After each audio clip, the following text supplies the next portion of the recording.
Hope my computer can handle it. So anybody remember where we were last week? Hebrews chapter 4.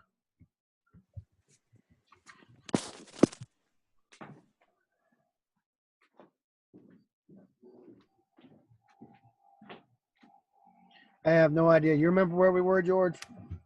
I'm trying to call it up. No, not right now. I thought it was it 4? All right, sounds good. I was thinking it was further along. Well, I'll start on verse 4. I'll just read it out of my Lamsa Pashita here.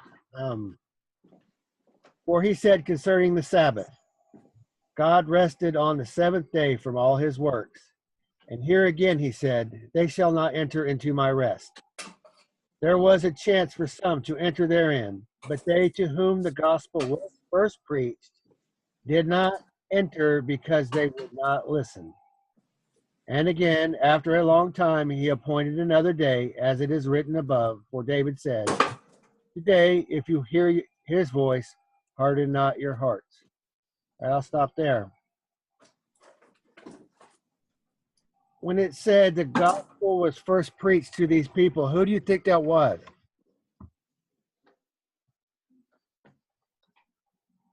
And what gospel was it?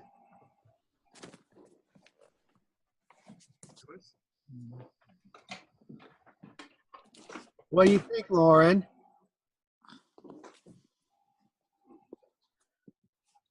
Are you there?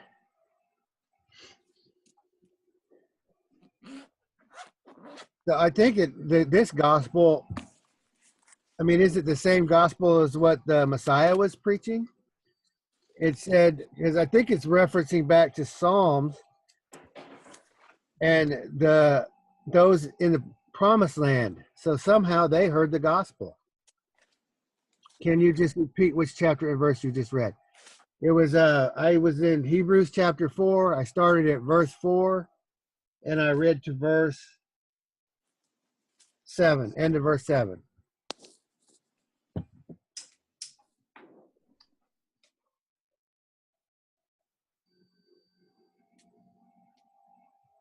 So yeah, I'm just I'd like to answer the question. I don't know the answer, but there was a chance for some to enter therein, but they to whom the gospel was first preached did not enter because they would not listen. Is that about how yours reads, George? Verse 7, 6.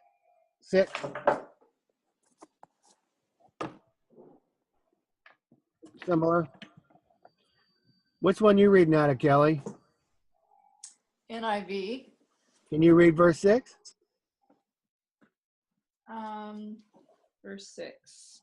It still remains that some will enter that rest, and those who formerly had the gospel preached to them did not go in because of their disobedience. So I'm just curious about the gospel mentioned there. I'm going to find the Young's literal. Give me a second. My other computer crashed on me, so I'm going to have to try to use this one. So this is talking about people, the people in the wilderness, right? I think so. That's what it seems like. So they had the gospel preached to them before they went in? That's what I'm wondering. Wow. It's kind of right there in the text, so I was just thought it would be an interesting point to try to dig out. And I look at the I'm looking at the the KJV plus.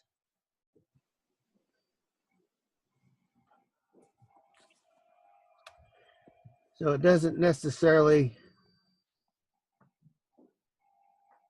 I wonder if I can share the screen here. Let me see if I can figure this out. All right, I'm going to share the screen. And I'm going to share this. Is this the Young's literal? No, this is the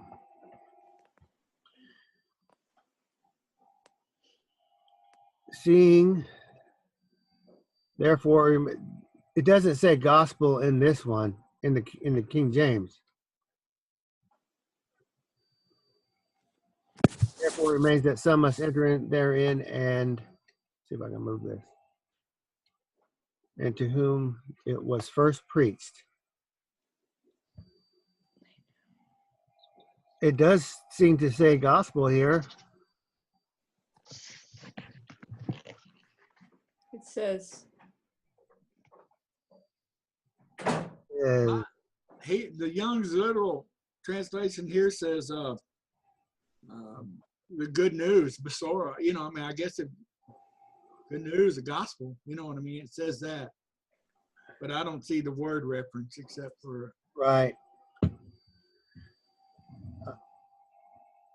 Yeah, it's kind of inferred, I guess. Let me unshare. Let's see. I got to figure out how to use this thing. it's a fascinating concept. You know, really, if it means what it seems to mean, it's saying what it's saying. You know, simply saying. I mean, Abba is our Savior. You know.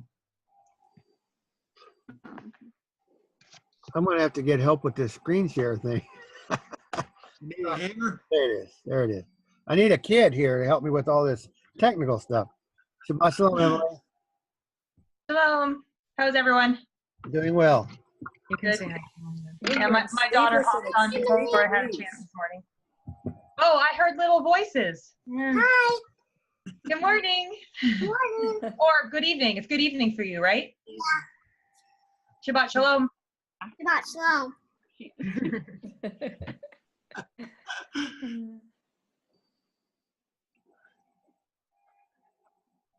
Hi, Emily. Sorry. I heard the wonderful news. Congratulations. Oh, thank you. That's a girl. Bridie gets another girl, and Micaiah gets a sister. That's wonderful. I'm very happy for you. Oldest. Yeah, being the oldest is pretty cool. A protective older brother, huh? Yeah, that's awesome. I'm very happy. I'm for getting the oldest. Yes, you are. Everybody does know that. Yeah, it's very exciting. It was fun how we did it. And I'll feed the baby and change his diapers too. Her diapers. Famous last word. Instead of having a girl first. Okay, we're going to mute ourselves. Good to see you. You're going to be a good big sister, Micaiah. I am. Hurry up, mommy. Thank you. Thank you.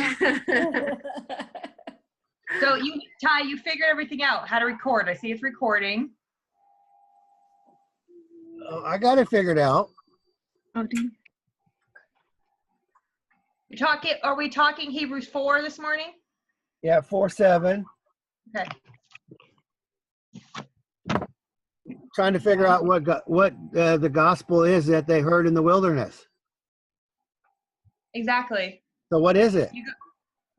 You go to anyone, you're like, what's the gospel? Oh, Matthew, Mark, Luke, John. Well, I don't think we can what did you look up the Hebrew word? I looked up the Greek and George read it out of the Young's Literal. So it's kind of hinted at. Some of the translations bring it out and others don't really say gospel right out. Maybe It it says is good news in the Young his Living, translation. right? What was your words, George? Good. It just said Basora in there. What'd you have? You're on mute, George. It's just in the Young's, it says good news. And I'm just assuming, I can't find the translation. It doesn't reference the Hebrew or the Greek, I guess there. But I'm assuming it's gospel. You know, good news is the translation of gospel is what? Good news. Same as Basora, really, you know, isn't it? So it's good news. You know, it's the gospel. I guess in Hebrew it'd be Basora. Back then when it was, you know, when they were in the the question is, what was the good news? Salvation from slavery of this world, I would think. You know, I mean, what's the good news now? Messiah came to release those things, you know what I mean? To point us back to the Father who releases all things, you know, I mean, that's just kind of, That's my scrambled theology at this very point in time, okay? I like it. They will be delivered, I guess. What do you think? Carrie wants to say something. Yeah, they're going to be delivered and they're going to be taken to a resting place. Yes. Because when they were in the wilderness, they were sojourning. And the idea was not just come out of slavery, but they were going to get to a resting place. It talks about the Ark of the Covenant being brought, seeking a resting place. And he would have places throughout the wilderness while they were in there. But then the ultimate goal was to get to the land that was promised to Abraham, to his seed. And then they would have peace from all their enemies around them and just live as they were meant to live, serving Yahweh. Nice, Carrie. You brought it back around to the text. That's nice. So So that was the good news to them. the good news is they were going to the promised land, right? Yes. And so the good news today is We're going to the promised land. Go ahead, Kelly. Sorry. well, I'm just trying to figure out, like, okay, so what did it say in verse 6? The gospel is preached to them. Had the gospel preached to them, did not go in because of their disobedience. Right. So, like, in order to go into the promised land today, it's just obedience. Sure. And belief. There's no prayer of salvation. There's no sinner's prayer. I hope the author gives us his take on all this.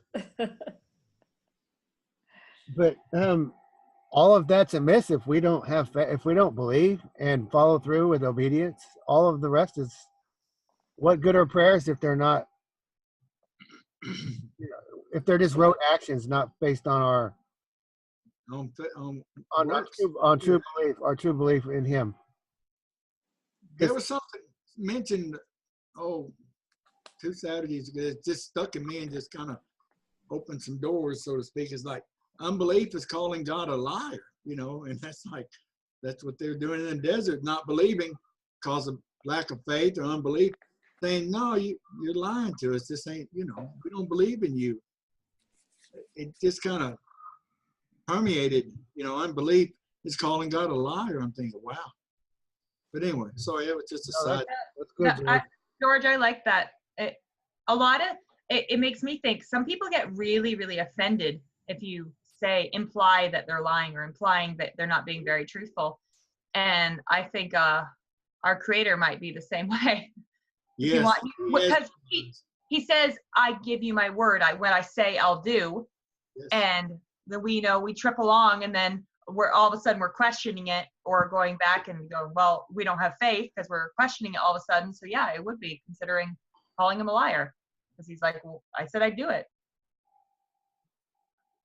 No, they didn't have much excuse. They had been delivered through Egypt. They walked across the Red Sea.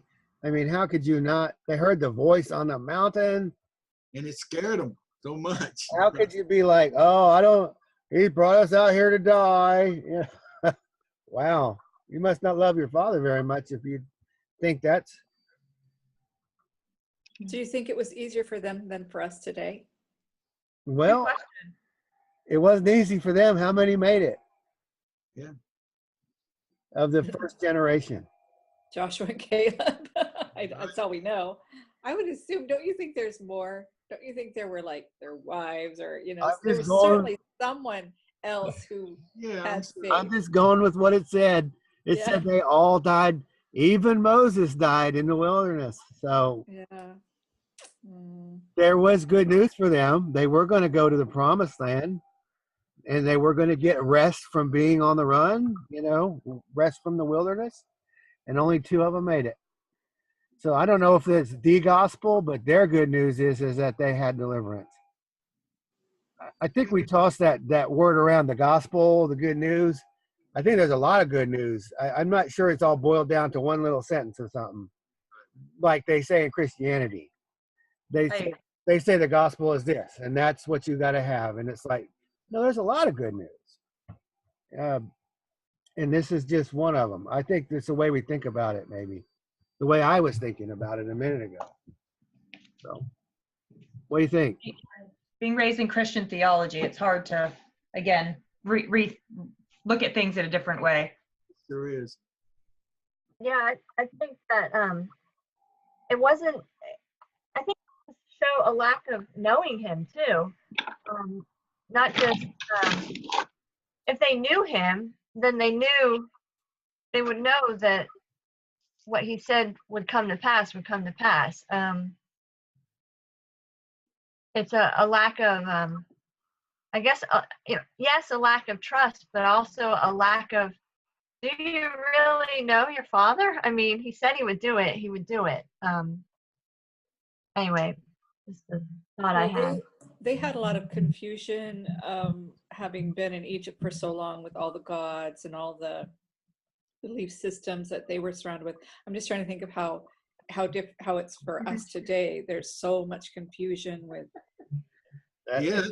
Christianity, what's truth. What's different today? It's the same. Really, you look at it.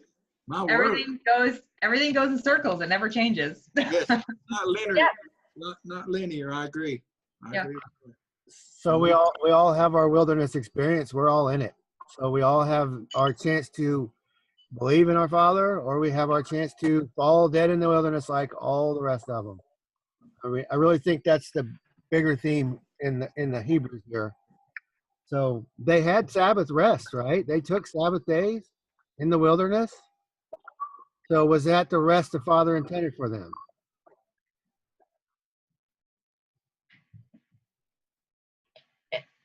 I think it was a foreshadowing of a rest. Yeah, of a me too. future I rest. think it was pointing to the final, just like everybody, the few being saved, even with Noah, there wasn't very many on the boat. Joshua and Caleb, there wasn't very many. Only way to get through is through our Father, and that's really the main point. We have to completely trust in Him, period. That's my take on it. But, You say the Sabbath was a foreshadowing of the rest, but in the rest that they were going to in the promised land, it wasn't a rest of a Sabbath rest, like where you're not working, because they had to work hard when they got there. There was going to be a lot of work involved. So the rest was more rest from your enemies, rest from fear of not having food, of a mini, like that shalom thing that comes with being. I would like to challenge you a little bit on that, Kelly, because they were going into a place where the vineyards were already planted, the gardens were already grown, the houses were already built, the wells were already dug. They were going to walk right in and move right in. That was the plan. They didn't have to work if they just did what they were supposed to, because the Ammonites did it and the Moabites did it and the Israelites didn't. They could have walked right into the abundance of the land with these huge grapes already on the vine, and I don't think they had to. I think they were going to a place of rest. But you have to work in order to live. I mean, like, let's just look around in America. All these But how people hard? that have office jobs and Right. don't get out and move and don't do anything. But So if all they're going to do is sit around and just eat grapes, they're gonna, No, We were talking about for this that. last week. I agree that they had to work. A man, if he does not work, will not eat. I agree they had to work, but how hard? They didn't have mortgages. Yes. They didn't have credit card debt. They just walked in and said, "Oh, I'll take this farmhouse, and there's the garden. Oh, I got to go out there and take the eggs out from the chickens that are already there and milk the cow that's already there, ready to go and been trained." And there's some work involved, but it isn't that bad. Yeah. I Yeah. think I agree with you. I agree with you. I think it would have been different than it was. It could have been. They could have just walked right in and had it made. That's what I think the intention was. If they had gone in initially, they might not have had to fight at all. Do you think? They could have walked straight from the mountain right into the promised land. They could have made the I mean, covenant. their enemies would have just been defeated by No, God. I think there probably would have been a battle. They would have had to come in, and the Father would have fought for them, and they would have had to. But the point I think that Ty is making is that they would have come into a situation that was already in place with the land being fruitful, and like they didn't have to go and start all over again in a wilderness. They were actually entering a fertile land. I think there's a misunderstanding or misconception of what it means to not work. I don't think the idea of the Sabbath means that you don't ever lift a finger or that you don't ever do anything.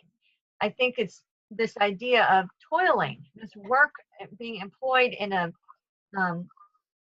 something above and beyond what you need just to live your day. You know, you get up in the morning, you eat breakfast, you eat lunch, or whatever your daily routine is just to live. That would still happen on the Sabbath day. It's just you wouldn't have to be spending your whole entire day and, you know, slaving, doing above and beyond that. Anyway. Well, for instance, if I had no credit card debt, I didn't have a mortgage, and I had already finished putting in all my gardens, I already had all of my housing for my animals, I have everything done, my work day would be not really that bad. There would be some days where I had to go harvest a whole bunch of apples or something because they come ripe or whatever. There would be some hard days, but a lot of days my job would be easy. It wouldn't be that bad. It's bad now because I have a mortgage. I got to work to pay all that debt and pay my bills, keep the electric, pay the insurance, blah, blah, blah, blah, blah, all of that. And then I got to try to put in my garden and plant my trees and wait for that stuff to grow. Not to mention weeds and thorns and thistles and sweating by your brow now for the production, you know. And then you have enemies. You have people around you that are wanting to enforce their IRS on you. I didn't hear you. The IRS. Yeah. And everybody else, all the bloodsuckers along the way. Yes. We got talking about this last week and what it looked like in the garden, and why, if they were just sitting around doing nothing all day, what's the point of having a Shabbat, a day of rest? Yeah. Like, so that's how I like to think of it. When, like, what were they doing in the garden? What's the point of having a 7th day rest in the garden if supposedly they weren't toiling? But they were working. Yeah, so what kind of work would they be doing? Maybe they were building a gazebo for them to sit with the animals by the brook, and and they did that for 6 days a week, and then maybe on the 7th day they just sat in it, I don't know. Yeah. But I gotta think they did something. I don't think humanity's ever just sat around being lazy. We work. That's what we do. Because what else would we do if we didn't? You die. We gotta do something. It's a healthy thing. We're made to be creative and to use our body parts, We're supposed to move. We're supposed to be physically active. Yep. Well, in the springtime, when everything's going well around here and we have greens growing, we have strawberries in the garden, we have eggs, and going out there to get my breakfast, it's really not that bad, okay? It's not that much work. It is work, technically, but I mean, really, it's like, oh, well, that was nice. I just went and picked this, and now I'm eating it. If that was my work day every day, I'd be happy. Right, but I don't think that's what that is saying. I think in the garden, you did do work. That you harvested. You might go prune a couple of trees. I think there was more work involved. I think there were projects that you did. Otherwise, what's the point? Well, the peach tree had too many peaches and the branch broke. So I had to go out there and fix a broken branch and take all the peaches off. That was a hard job, I'm not talking about how hard something is. I'm talking about how you occupy your time, what you do to occupy your time. If all that you did was just get up and eat grapes off the vine and just sit around and watch birds flying around in the sky and listen to and that's all you did day and you'd be bored all day. They didn't have books to read. Maybe they were For a while. You didn't have entertainment. You'd have to do something to occupy your time. Well, maybe they were weaving bathing suits. I don't know. They, get linen and make. They were naked. I'm sure they had to do something. Go get a little firewood. Go ahead, George. I think it's really boiled down to no eye has seen, no ear has heard the things God's prepared for us. So we can speculate, but I don't think we can really speculate on what it's really going to be like other than speculate, you know. So I think it's going to be a lot different, a lot better than we can even imagine. You know what I'm saying? His ways are so much higher than our ways anyway. I agree. And we're just in our little area. Well, what would I do all day? Sit on my thumbs? How boring. You know, I think it's going to be so light filled, glorious. We're just going to sit and vibrate for about 2,000 years. I don't know. You know what I'm saying? Well, I think about like when you think about retiring, you know, in the world sense, the idea of you work for however many years and you work up a retirement plan, hopefully you get out of debt, and what are you going to do when you retire? Well, I think it's like that kind of mindset. When Right. you get to a place where you don't have to, like you say, pay off your mortgage, you don't have to report to the man every, you know, at whatever hour every day. You can just live. And if you want to sing a song or write a song, if you want to learn you know, play an instrument, or if you want to just go hang out with your neighbors and just enjoy each other's company, play with your kids and your grandkids and teach them a thing or two, tell stories, whatever. That's what I think it's going to be like. And you're not going to have all that added struggle that we face I in agree. the bulk of our lives. I know what you'll be doing, Carrie. You're going to be writing a 50,000-page commentary on the Bible. I don't know. George is looking forward to that day. No one will be making him work 16 hours in a day. Right. Yeah, I think I won't be doing that. I feel like that's work now. I mean, I enjoy it. It's work that I enjoy, but I consider that work. There that are I'd like labors of free love. from. I don't mind work. You know, So now I have a question. Joshua and Caleb made it into the promised land. Was that the rest that the Most High had hinted at in the wilderness? Did they reach the point of rest? no.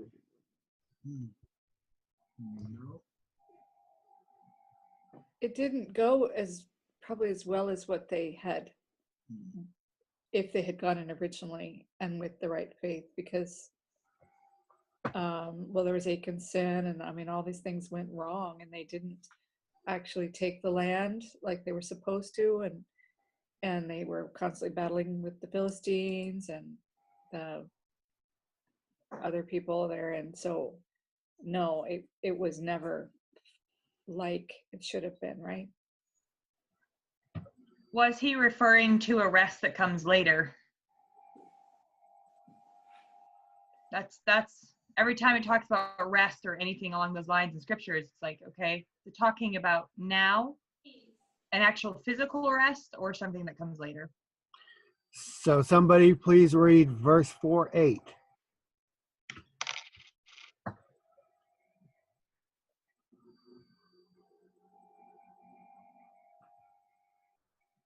For if Yahusha had given them rest, he would not have spoken of another day after that. So Joshua takes them into the promised land. They make it in the next generation with him. And he is talking to them, teaching them, and he's talking about a future rest. So the promised land for them was not the final destination. I think even if it went the way it was supposed to, it might not have been the final destination, because those people would have still died. They still would have went to the grave. So Yeah, death still would have been an enemy to conquer. even in the most ideal, there was something else. There was a future reference point for that rest. I think that's what the verse you just read is kind of saying, Emily. Yeah. And then now the author is starting a point. He said, "It's therefore the duty of the people of God to keep the Sabbath." So, what is he talking about? That should be an interesting thing to talk about. So we all want to keep the Sabbath. We're all seeking to obey the fourth commandment. So we're Sabbath keepers. So are we keeping our full duty in what we're doing now? I don't think so. Go on, George. Go on. for the Sabbath rest, yeah, that's hard to say because I don't even know if this is the right day. So it's, you know what I'm saying. So I know exactly what you're saying. I don't need info from the Father when He decides to explain it to me. Right? You know what I'm saying? I mean, I can do what I think I'm doing by what I've read and I think that's a C grade. You know what I mean? A passing grade maybe. But as far as doing it fully correctly, I'm not. You know, I can't. I don't know how. You know. So, but there still remains a Sabbath rest later on that I think when Messiah comes back, the whole millennial kingdom or whatever is to teach everybody, get everybody on the right page to please our Father. That's my belief, my reckoning right now. Okay. So when we know in part, we see in part, like through a glass darkly. Boy, howdy, I can relate to that. You know what I'm saying? So, Yeah, I do. so, but anyway. That's good, George. What do you think, Kelly?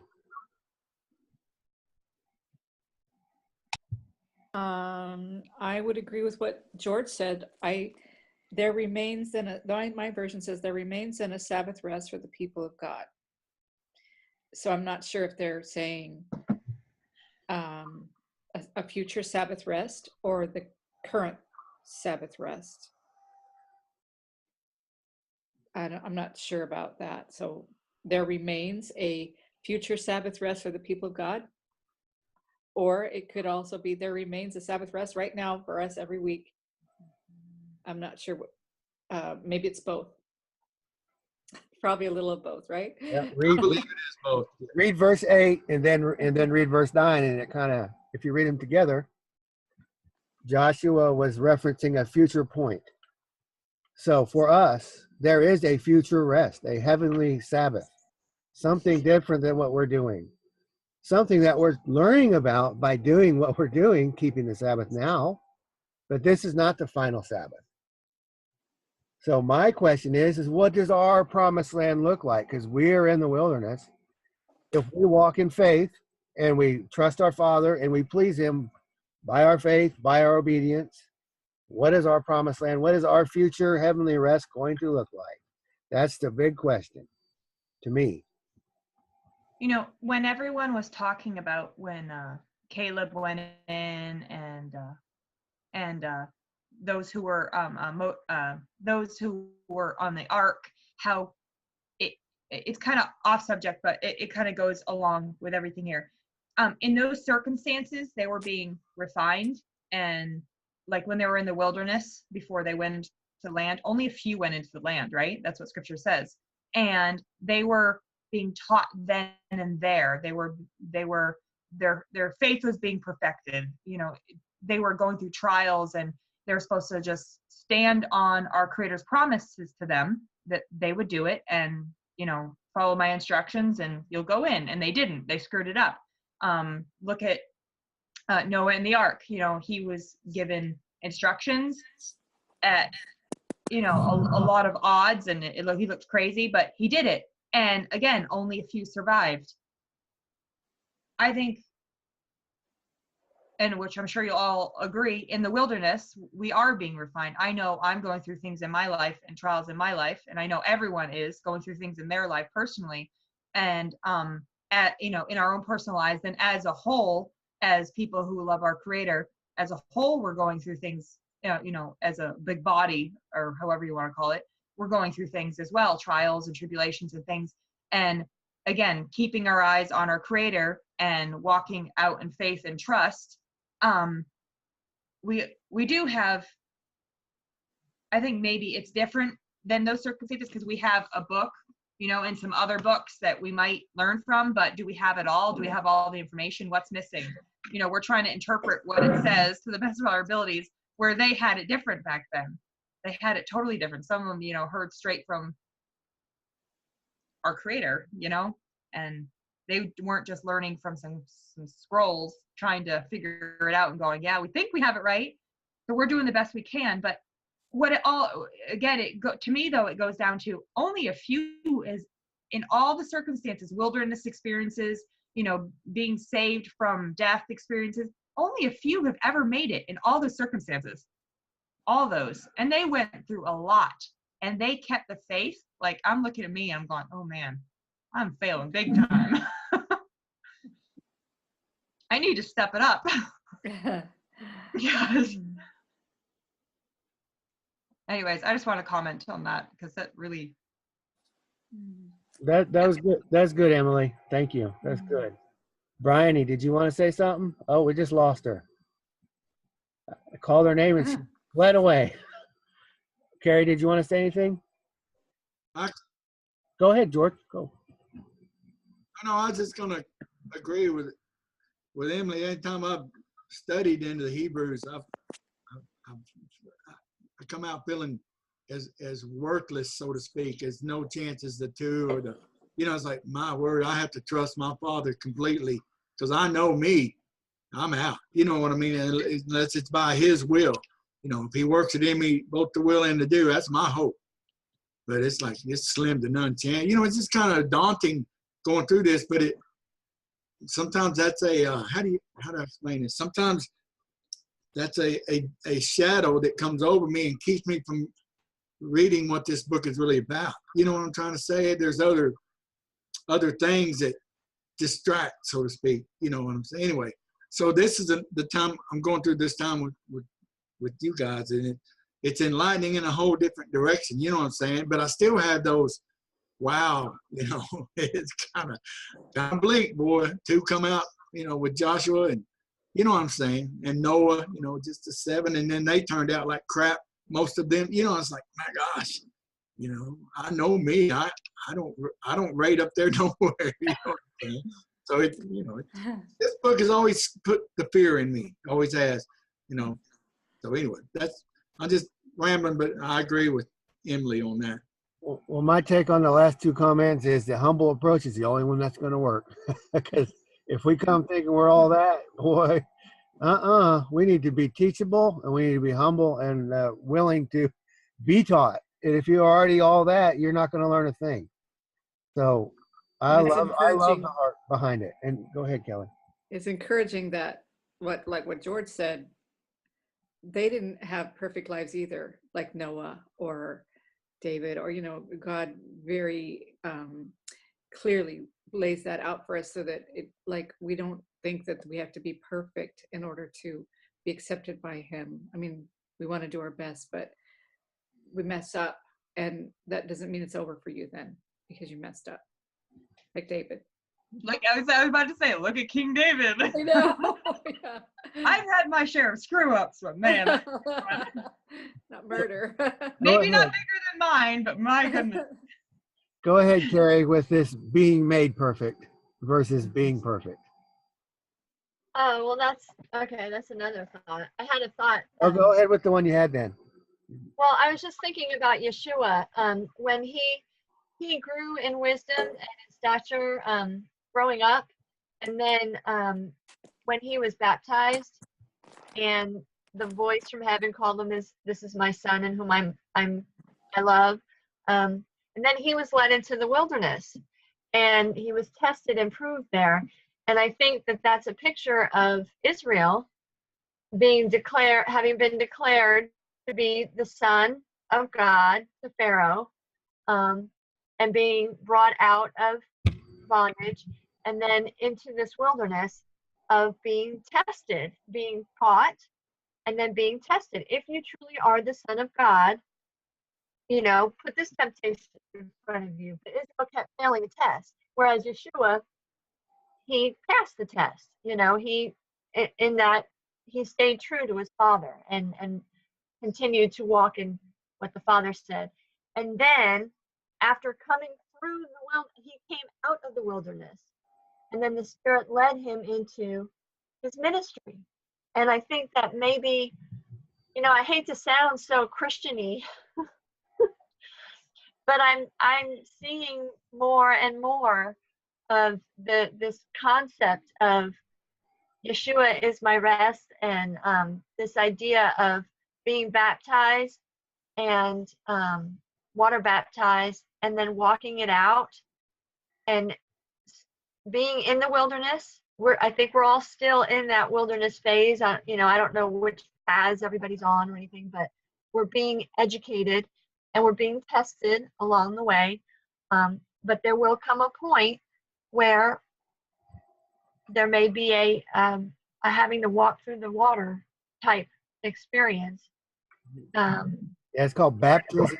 Right, but I mean another walking through the water. There was an initial baptism coming out of Egypt, going into the wilderness, but then there's another baptism that takes place when they crossed the Jordan, when they went into the actual promised land. So I'm not sure exactly what that figuratively is, you know, but I think that we can live in that resting place here now in this life. Maybe there's hope of reaching that on some level, you know. Like I feel at peace, you know, in my walk, as opposed to when I was in the world. I feel a lot more at peace now than I did in the past. Not that I'm in complete peace, but I feel like I'm in that direction. And then our hope is this kingdom of God and reigning with Yeshua.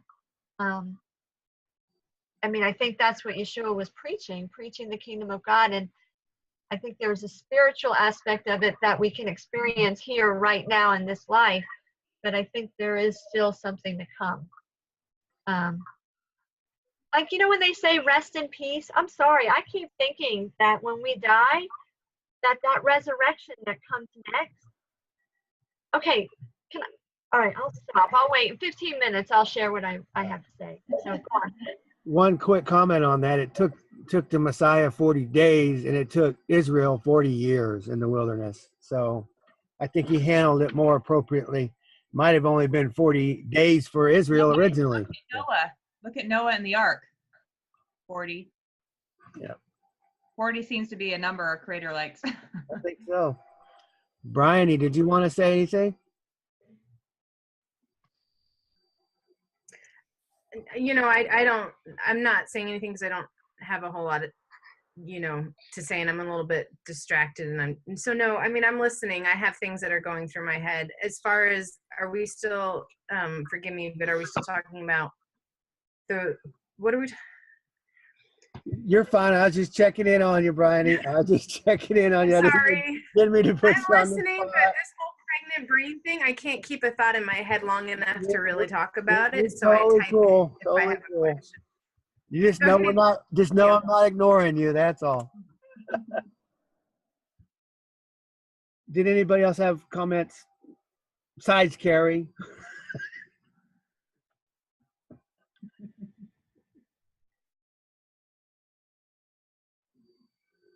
So I'm going to go ahead and read a couple more verses here. It is therefore the duty of the people of God to keep the Sabbath, for he who has entered into his own rest also has ceased from his own works, as God did from his.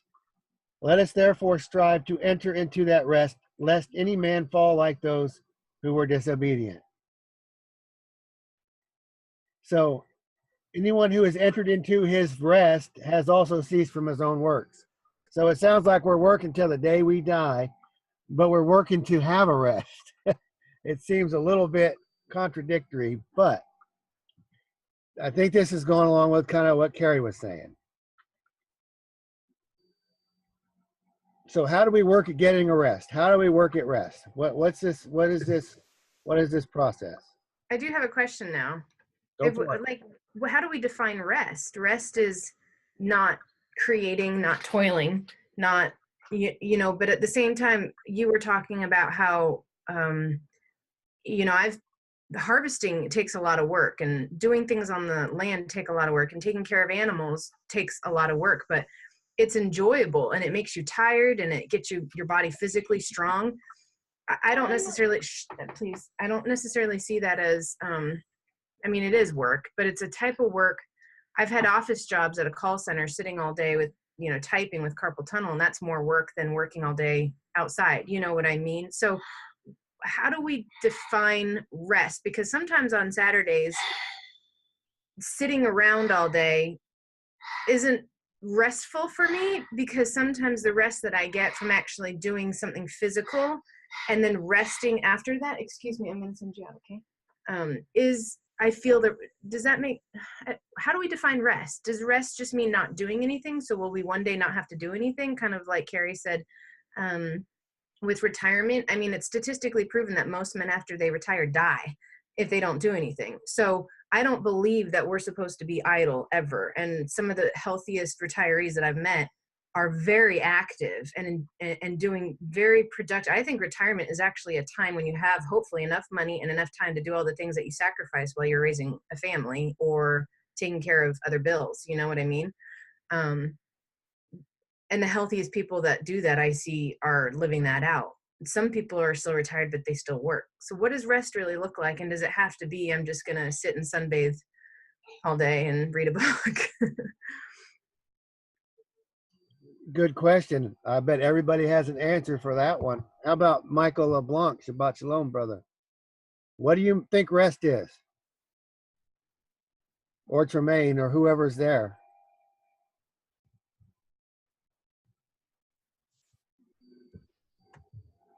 I think they're probably working on to get a computer going. What is rest to I have you? another question. Go Because for when it. it says, verse 10, for anyone who enters God's rest also rests from his own work. And it almost seems like that work is referring to something besides physical labor. It almost like working for salvation or something. Like you're finally putting trust in God for that instead of thinking you're going to do it on your own. That could, just the way it's stated, it almost seems like, or maybe I need to hear it in another translation. What's it say in Young's Living, George? Can you guys hear me? Yes. Okay.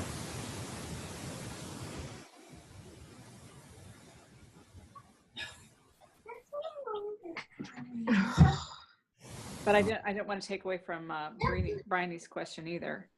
No, that's, I think it's definitely a part of the answer. Yes. 100%. You know, in Montana, we had a different type of work where Baba, please stop. Where we didn't have to pay rent. We didn't have to pay a lot of bills. I mean, we had bills like insurance, like Ty was talking about. But it was a time of life where we were very prosperous, and we were actually getting out of significant debt that we had gotten ourselves into.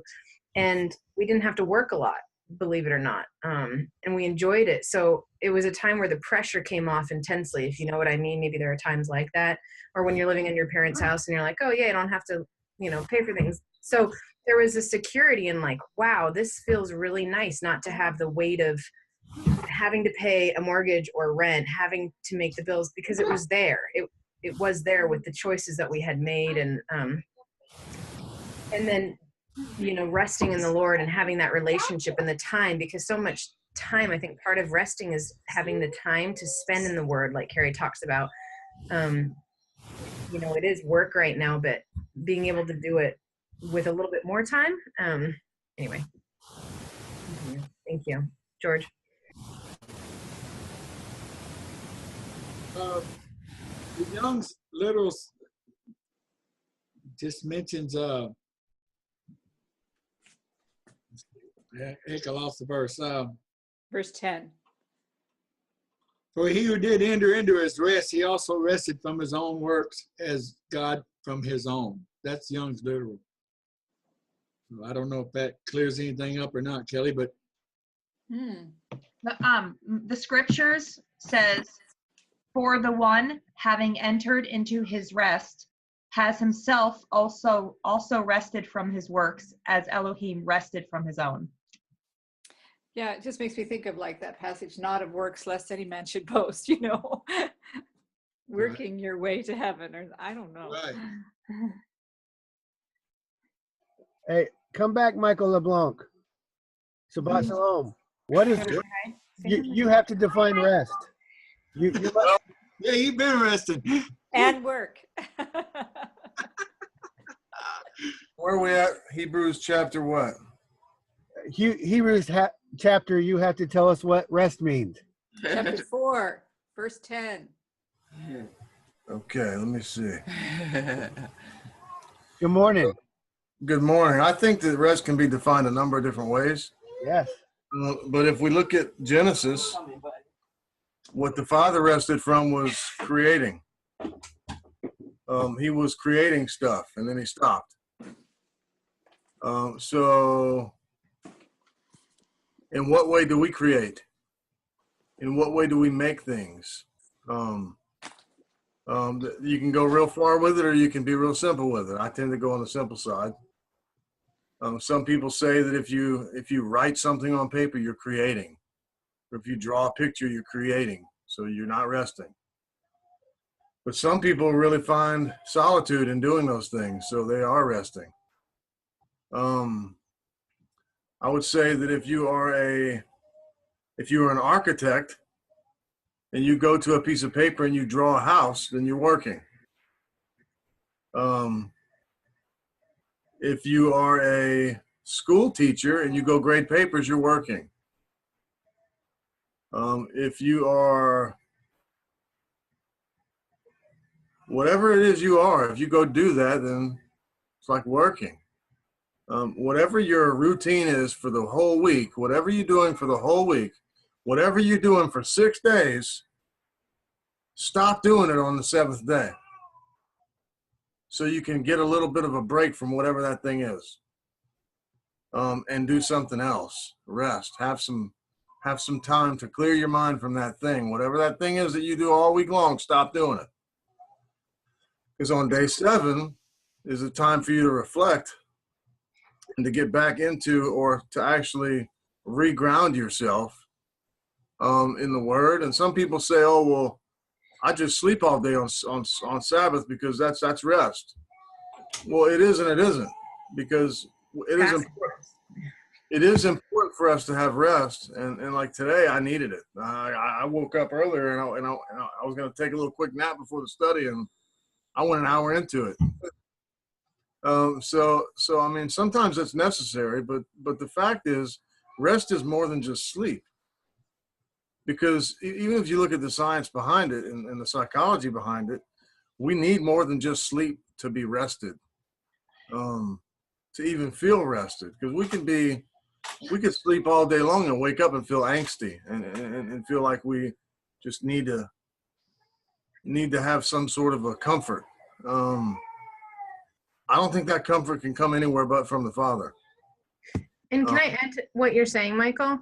It says in 4:11 that let us labor therefore to enter into the rest, lest any man fall after the same example of unbelief. But let us labor, therefore we enter into the rest. It's kind of like when you have a good day's work or a hard week, you feel the benefits of rest. But if we're idle most of the week, or I think you have to work, you have to be doing something arduous, or I don't know, stressful may not be, in order to receive the rest. So what does that mean with? You have to work to feel rested, because if you're resting and doing nothing all the time, the rest would mean nothing to you. It wouldn't. Right.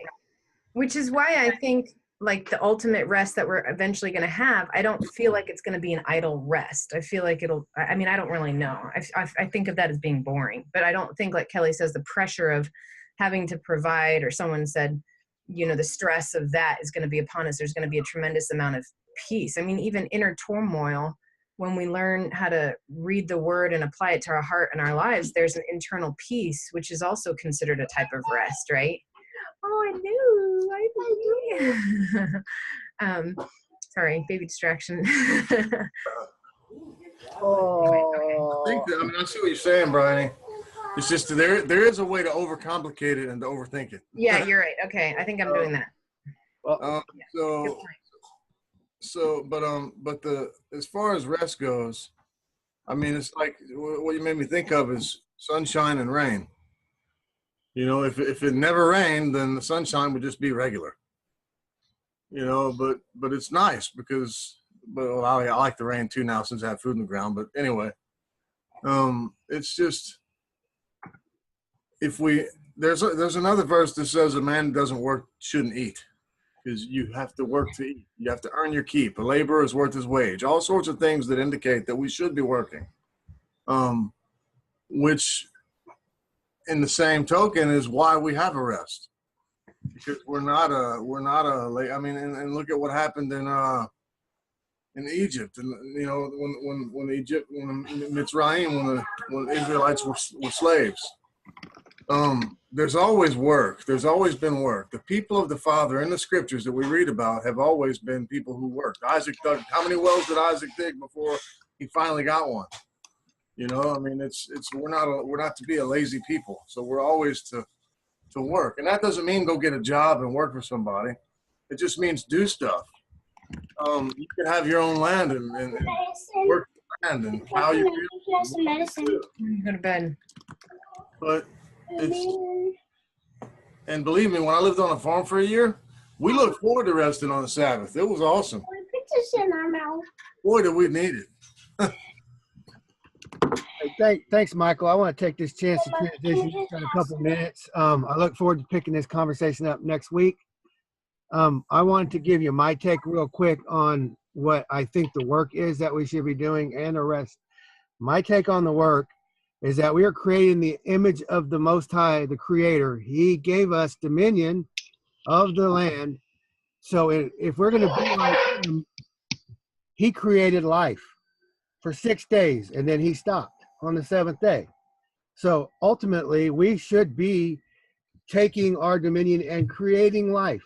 Trees, plants, baby chickens, baby cows, baby sheep. He gave us the privilege of doing this. We can create life. We're not the progenitors of it, but we use the system. So that is our highest purpose, is to be creative. And you don't have to necessarily create life. Okay, do a painting or make music, but we're creating things. He made us to create, and we do that for 6 days. Create babies, Michael. Very good. So this is how we look like our daddy. We make things. We do it in a way that glorifies Him. We don't do genetic modifications and twist our dominion and do things we shouldn't do. We work within the way He wants us to work. I think the land, going into the promised land, I think we're going to be working the land. So on that day, we don't do all the things we do to make a living the 6 days a week. We just take a day of rest, and we look forward. It is kind of strange. We're laboring to get into that rest. So we're going to labor all of our days towards getting to the rest that our Father has for us later. I mean, I would love to pick up all this next week, and I'm going to let Carrie take over. Open to comments for anybody right now. I'm done.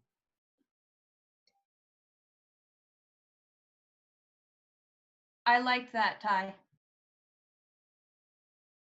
Good words.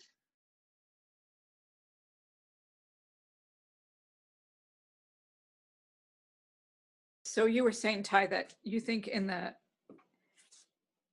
promised land, or in our future promised land, we will be working, we'll be creating, and we'll still have a Sabbath rest.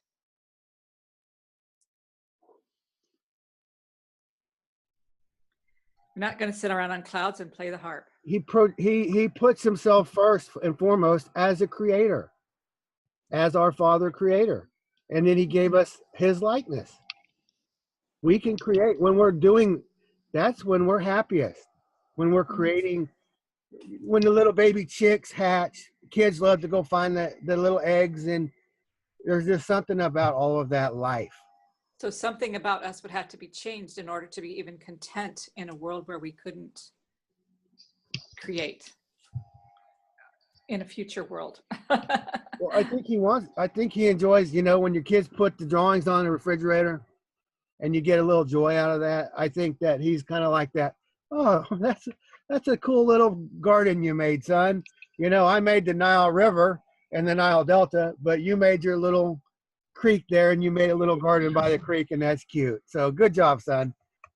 So animals will be born, but not babies. I don't know. I think babies. Human babies? There's no marriage. I don't know. There's no And marriage. that's a lot of work. Let's remember There's no. He wants us to be fruitful. If we get the land, we gotta fulfill. We gotta fill the land. That's always what He's wanted. Be fruitful, multiply. that. Yeah, that's not. Adam and Eve had babies. Ask me. I'm not sleeping at night. Well, Eve should have done her job, and then your life would have been easier. Don't blame it on the men. Them fighting words. Go ahead, Sherry. Okay, I'm going to transition into another area, something I've been working on this week, and trying to put my thoughts together, but some of this is kind of tied in a little bit with what we've been talking about in the last hour. But I've been working on putting together a presentation, sharing my personal understanding of the birth of Yeshua the Messiah, or the birth of Jesus Christ. And something that came to me this week. Okay, the birth of Jesus Christ, or the birth of Yeshua the Messiah, begotten of flesh, begotten of spirit. The idea that he is the Son of Man and the Son of God. So these thoughts were on my mind this week, and I kind of put together in a chronological order from what I think would be chronologically correct as to the sequence of events in Luke, the first 4 chapters, and Matthew, the first 4 chapters. So I kind of have them intertwined with each other, like Luke 1 happens before Matthew 1, and then so forth. And I kind of lay out this whole thing in my presentation. I'm not going to present all of that today. I'm just telling you that's what I've been working on this week. But as an introduction to it, I feel that there's important groundwork that needs to be laid whenever discussing it with anybody. And that groundwork is understanding what it means to be a son of God, to be a son of man, and to be a son of man who is also a son of God. And so that's what I want to kind of address. And then I saw something also in John that I want to talk about too at the tail end. So first, I'm going to address the idea of being a son of man, or excuse me, a son of God. I believe that when God made Adam, he made him in his own image and likeness, and he blessed him with fertility and dominion. And I believe that to be a father-son relationship that was just established, where God is the maker, the progenitor, or the father, and then he made a man from the dust of the ground and breathed life into him, and he became a living soul, and that was his son. So Adam himself was a son of God. Okay. Any comments anybody has on that? Does that sound reasonable? That concept? He is a human being, but he is a son of God in that the Father, the Creator, made him not from semen, the way we would think a man would have, sperma, but he made him through the power of his word, right? Let us make man in our image. And he made man in his own image and likeness. So it was through the power of his word. That was his sperma. That was his seed that was sown out there. And it came to be. It came to life in the form of, he formed the flesh from the dust of the ground, and he breathed into it life. And therefore, that's a picture of a father-son, with Adam, a man, being a son of God. Okay, so that's kind of how I'm understanding a basic foundational principle. I believe that the word of God, whenever Yahweh speaks, that's his seed that he sows out into out there, not necessarily just in our world, but just when he speaks, he sows his word out there. And when he speaks, it comes to light. So that's why the first thing when he says, It's light. I think that's the idea of when God is speaking, there's light. And in it is life because it comes into being. When he's not speaking, there's darkness. So when there's his words going forth, there's light. When there isn't anything going forth, there's darkness. And I think there's a natural, that's the distinction between light and darkness. When he's speaking, we have light. When he stops speaking, it becomes evening and there's darkness. And then it becomes morning and he speaks and there's light. Okay, so that imagery is something that's been going over in my mind a lot lately, and I think that it resonates on a very basic level. So his word goes forth and it's light. When we speak his words, we are like lamps for his light. His light comes out through us. Okay, we are children of the light when we speak his words, when we live his words, when his words take root into our being. They're sown into us, whether through our ears or our eyes reading it or our experience that we have. His words come into us, they're sown into us, and we take hold of it like a seed in the ground takes hold, like a woman who has a seed sown in her and she conceives. That word conceives means to take hold or hold together as one.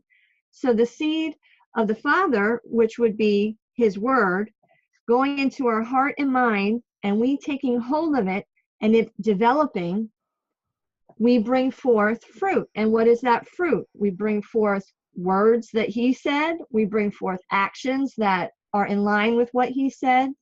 Okay, so this is my thinking of how we are.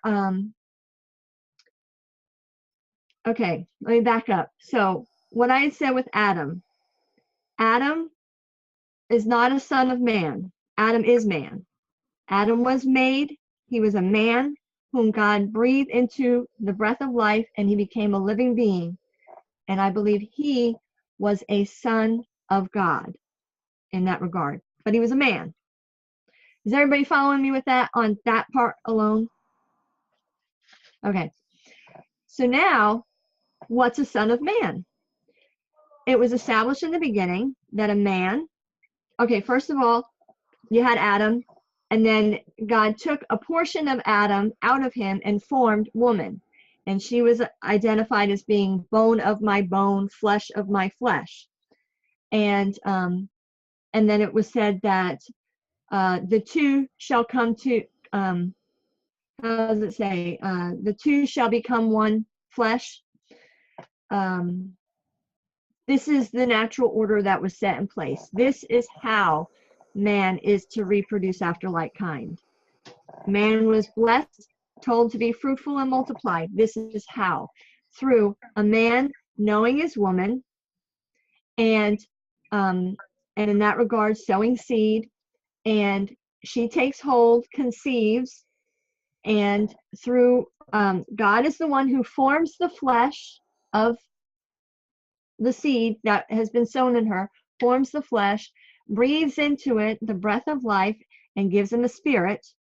And then she brings forth a son or a daughter. Okay. And that product that she brings forth is called a son of man. So you have Cain and Abel as examples of sons of a man. Now, with, I think everybody's on the same page with me with that. I think that's pretty Are they also universal. sons of God? Okay, that's the next step. Sons of man. Now, I think this is a reasonable assumption, that Adam, when he had sons, and raising up his sons, he would teach them how to live, right? You know, you have a child, you teach them, we do this, we don't do that. Oh, no, don't do that, you'll get hurt, or whatever. We raise our children in the way that they should go. And the understanding that Adam was taught by God in how to live. I imagine God told him, this is how you're supposed to live, whatever that looks like. I'm not going to get into that. But Adam, having sons of his own, I would imagine, would also be telling his sons, this is how you live. This is how it goes. So you have an example in Genesis 3. Is it 3 or 4? Genesis 4 with Cain and Abel. Cain and Abel, I don't know how old they were. I don't think they were little children. I think they were older boys, teenagers maybe. I don't know. Seems reasonable, possibly teenagers, maybe older. I don't know. But they were bringing a sacrifice or an offering to God. And for some reason, Abel's offering was accepted in the sight of God, whereas Cain's wasn't. And Cain was displeased with that. He wasn't too happy about that. And Yahweh told him that if you do well, it'll be fine. But if you don't do well, sin is crouching at your door. You need to rule over that. Aw, isn't that sweet? Everyone's the love. Look at all the love flowing here. Okay. So Cain had a choice. He had a choice to be corrected by the Father, by God, and how to live, how to proceed. But he chose not to heed the word of the Father. He chose to go a different route, and his choice was not just, I choose chocolate over vanilla. It was he slayed his brother. He killed his brother. He shed his brother's blood, and for that, the crime was, sorry, buddy, but you're cut off. You cannot stay. You're cut off. That it's a death penalty in a sense. He didn't kill him, but he cut him off. You're out of the family. You're out of my presence. Go. Thankfully, he had mercy on him. He could have killed him. He could have, and I believe that Cain probably had some remorse to some degree, even if it was just, have mercy, I don't want to die. And then God put a mark on him so that he wouldn't, to protect him. But nonetheless, he was sent away from the presence of God. So you have Cain and Abel, who were both sons of men. Abel was doing things that were pleasing in the sight of his father, or in the sight of God.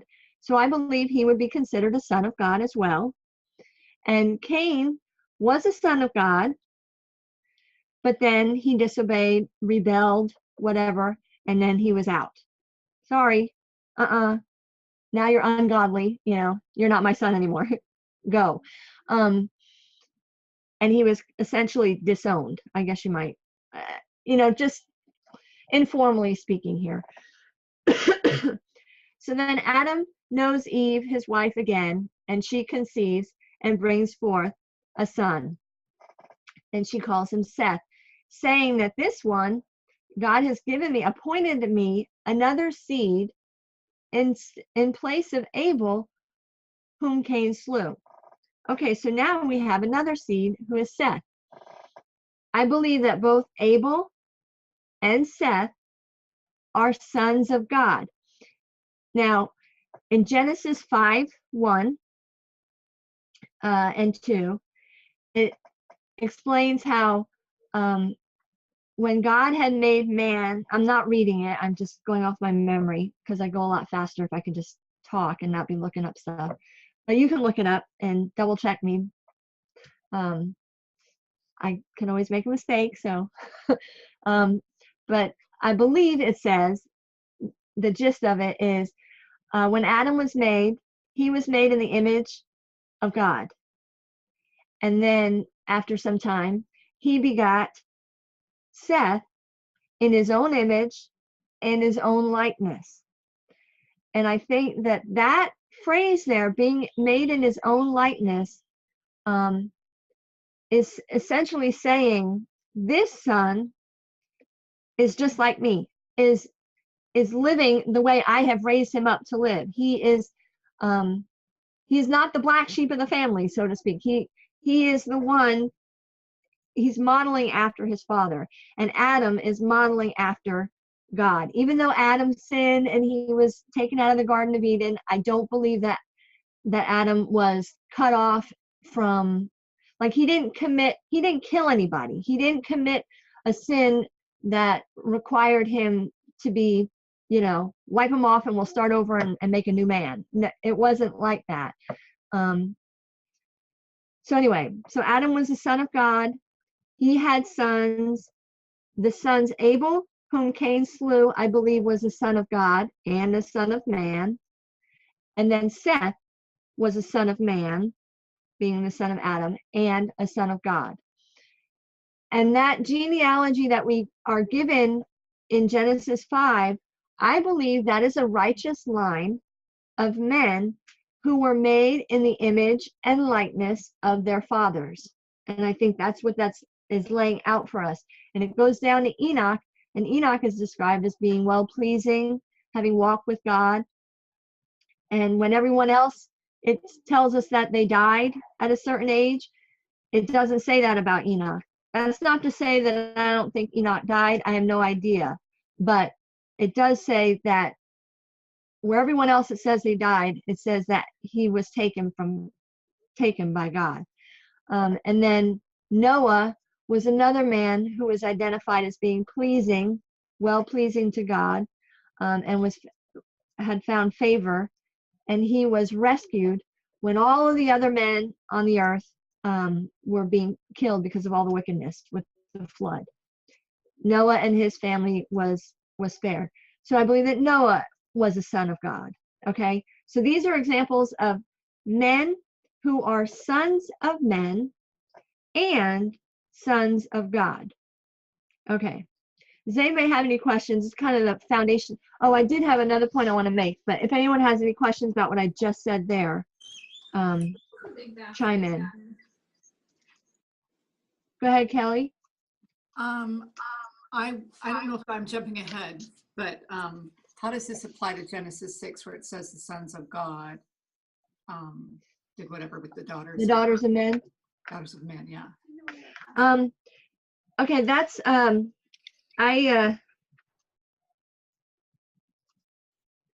have a thought on that. That will take me down a different path, but I wonder if in the beginning when God said, "Let there be light," at that time there may have been beings that were made at that time that were outside of our world, and they may have been considered sons of God as well, but not flesh sons of God, but just spirit sons of God, where they are, we call them angels because, but angel is just means messenger. It's just like an occupation, but they're spirit beings. They're beings that came into being, been created by God. I believe that they are like light beings, not stars. I don't necessarily think that they're stars. I think they were there before the stars came into being. And so that I think those sons of God are the ones that get with the daughters of men in Genesis 6. What is your thought, Ty? I had a thought that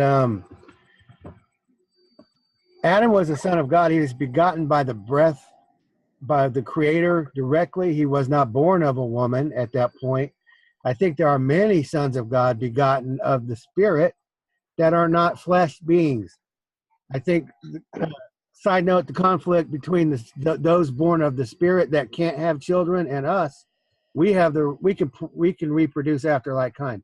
We were given the right to be eternal through our seed, and that caused a big friction. And that's a whole nother thing. I mean, I think it's Genesis 6 why there's they're like, why do these guys, these monkeys down here, whatever, these hairy little breath creatures, man flesh creatures, why do they get to make sons and we don't? So I think, and have dominion. That's a whole nother story. But I think the more important point of what you're talking about being a son of God is being begotten of the Spirit. Adam was begotten of the Spirit. Yeshua, the second Adam, is very minor reference by Paul, but is overblown. But he was begotten of the Spirit. When you have 8 different, 7 or 8, whatever, 6, 7, 8 different references where this is my son in whom I'm well pleased. He was begotten when the dove descended upon him. He was born of spirit. So that's Okay. the Son of God. Yes, that you're too jumping much? ahead. Is I that was too- going to get there. I wasn't there yet, but I'm sorry. that's all right. This is all, what I'm laying out here is a precursor to what we read in the New Testament about Yeshua. So what I was trying to do, but that's a good question, Kelly, and I agree with you, Ty, about other sons of God. I do tend to think that when God spoke and light came to be, that there were beings that came to be, and that would be the angels or those that are around him, worshiping him, and they never sleep. They're always, always there. They were there at the foundation of the heaven and the earth that we experience, our heaven, the heaven above us, and the land that we live on, and this whole world that has been created for us to not only inhabit, but to have dominion. And that, along the lines of what Ty was just saying, I think that there's a rub there between some of those sons of God. Not all of them. I think all of them are, most of them are praising and worshiping their Creator, and not questioning his wisdom and how he decides to make vessel, how his children are. They're just glad to be alive, I guess. I don't know. Go ahead, Ty. Just a quick distinction. I think it wasn't, we always think of the beginning as the beginning of us, the beginning of the age of man. I think there was a lot that went on before then that we don't really know about.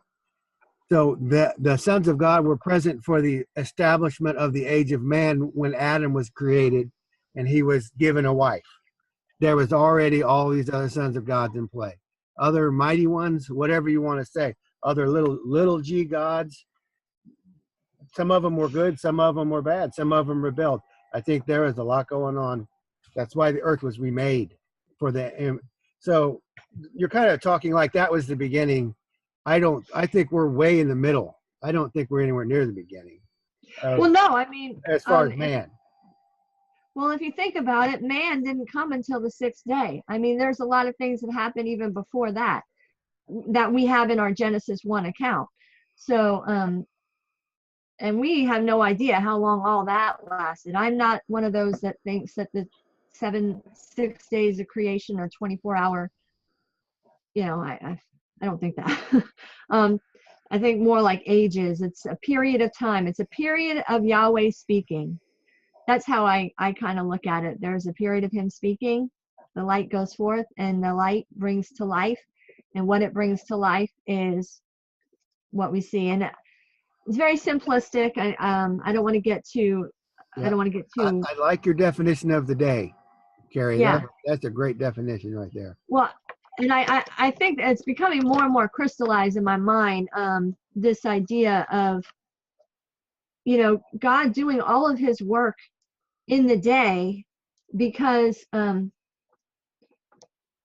idea is that his word, what he speaks is light. He himself is light, but then when he speaks, it's light that's coming out. His words that are being put out there is light. And so when he's not speaking, there's darkness. And I just think about periods when they talk about the dark ages, or you talk about that dark time from Malachi up until, the prophets weren't speaking. The idea of a prophet, we're told, I can't remember where it says it, probably in 1 Samuel or somewhere, it says that they used to be called seers. Seer, S-E-E-R. And the word prophet means to be a spokesman. And so a seer is someone who sees things and speaks. It doesn't necessarily have to mean, I see a vision of something in the future. Not necessarily that. It's just you're enlightened. You're seeing something. You're not in the dark. There's light, not dark. So that kind of vision. Yes. I was just waving at the Who are you Heredians. waving? I just noticed they have a picture of their painting on. They have a Oh, yeah, they're there. we hadn't seen them before all these other weeks. Hi, Martha. Hi, Ricky. Hi guys, How y'all doing? how's everyone? Good, thanks. Everyone else? Okay. Okay. So, Um, Carrie, were you saying, you said that you're saying that the 7 days of creation could have been 7 ages? It could have been. I don't And so know. that the darkness could have been a long time, like the time between the 2 testaments. I really don't know. Yeah. I don't know. I don't know how long the night was. I have no idea. It's just more of a very simple way of looking at it. Because It's because best God left is, undefined. It's best just to leave it as a period yeah, of speaking, like you said, a period yeah, of just, light. That's the best definition. yeah. I don't want to You're not define narrowing parameters. it in and excluding stuff. Sorry. Okay. All right. I kind of skipped over when I was talking about Genesis. I skipped over the garden. In the garden, God had given directions to Adam about, that he can eat out of all the, I mean, we all know the story. Eve heeded the voice of the whisperer. She listened to the serpent, and she ended up eating of the fruit and gave it to Adam, and Adam ate it. After that, there was, God questioned him about it, and Adam said, well, Eve gave it to me. And Eve said, well, the serpent beguiled me. The serpent deceived me. So then he started handing out curses. And the curse that went to the serpent was that I put enmity, hatred, between you and the woman, between your seed and hers. And you shall bruise his head, and you shall bruise his heel, and he shall crush your head. Or bruise your head. I don't know the exact words, but okay. So it's talking about the seed. Now there's a big, everybody, oh, the seed of the seed of the woman, that's Yeshua. However, we read in Genesis 4 that she has Cain and Abel. Cain kills Abel. Then she has Seth, and Seth is identified by Eve as being another seed appointed instead of Abel. So another seed. So she had a seed before, and now she's got a seed with Seth. But both of these are a result of having been known by Adam. So these are sons of men who are seeds of the woman. And the idea is that I've been thinking about is a lot of times we want to go whoosh right over to Yeshua and just think about, well, he is the seed of the woman and that's it. Well, while I believe that he is an ultimate fulfillment of that, I believe there's, fulfillment all along the way. And the seed of the woman would be a son of God and a son of man, because it's the son of God, that's the son of man, who will crush the head of the serpent. Okay? Are you kind of catching some of where I'm at with that? Okay. Now I want to kind of flash forward a little bit. So that's the establishment of, in Genesis, in that opening. I believe Enoch and Noah were considered sons of God. They were both identified as being well-pleasing to him. I believe Abraham was considered a son of God. Abraham was instructed in Genesis 17 to order his sons and his house after him. Okay, that's actually not in Genesis 17. That's in Genesis 18, I think. He was told to command his sons and his house after him to keep the way of Yahweh. That was right before Yahweh was going to tell him about destroying Sodom. And he says, should I tell him what I'm about to do? Knowing that Well, when the covenant was made in Genesis 17, God had said for him to be well-pleasing, to be pleasing in my sight. And I will make a covenant with you. So the idea was Abraham was supposed to continue being a son of God, obeying the God, obeying his instructions and so forth, and then teaching the next generations to do the same.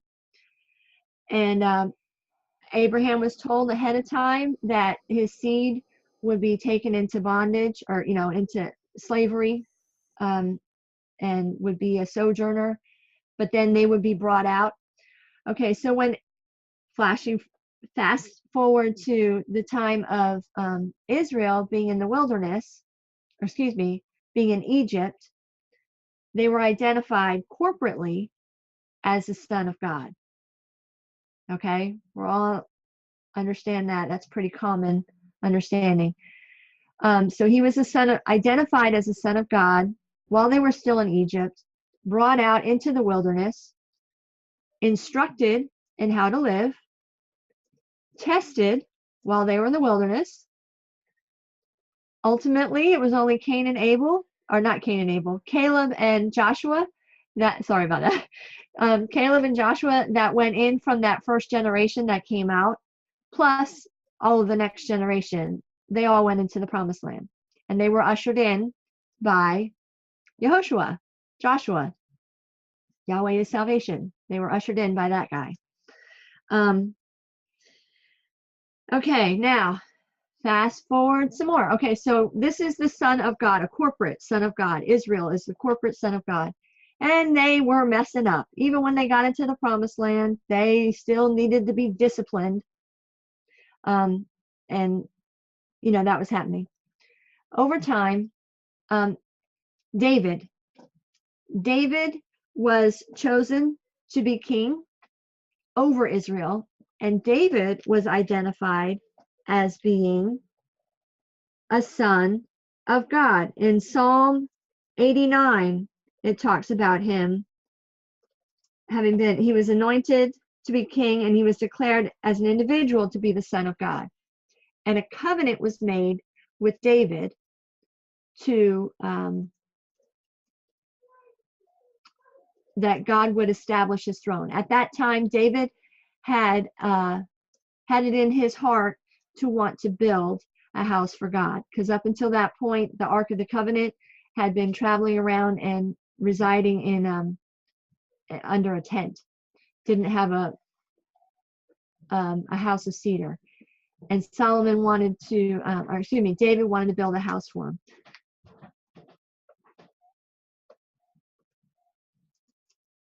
Okay.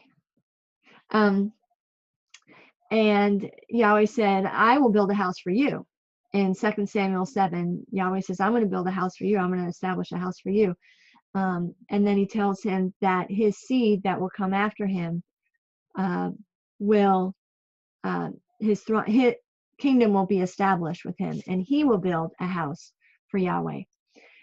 And he will be to Yahweh a son, and Yahweh would be a father to him. Okay, so right there you have not just David being his son, but those that his seed that comes after him would be considered a son. I feel like I'm preaching to the choir here.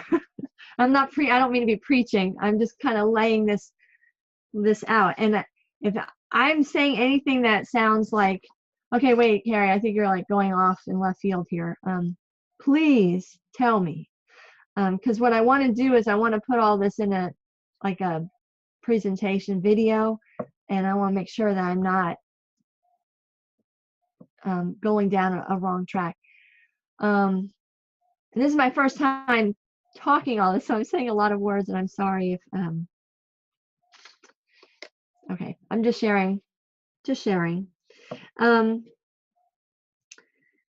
Okay, so we've got this promise from God, Yahweh, made with David concerning his seed. Well, a lot of times people assume that that's referring to Solomon.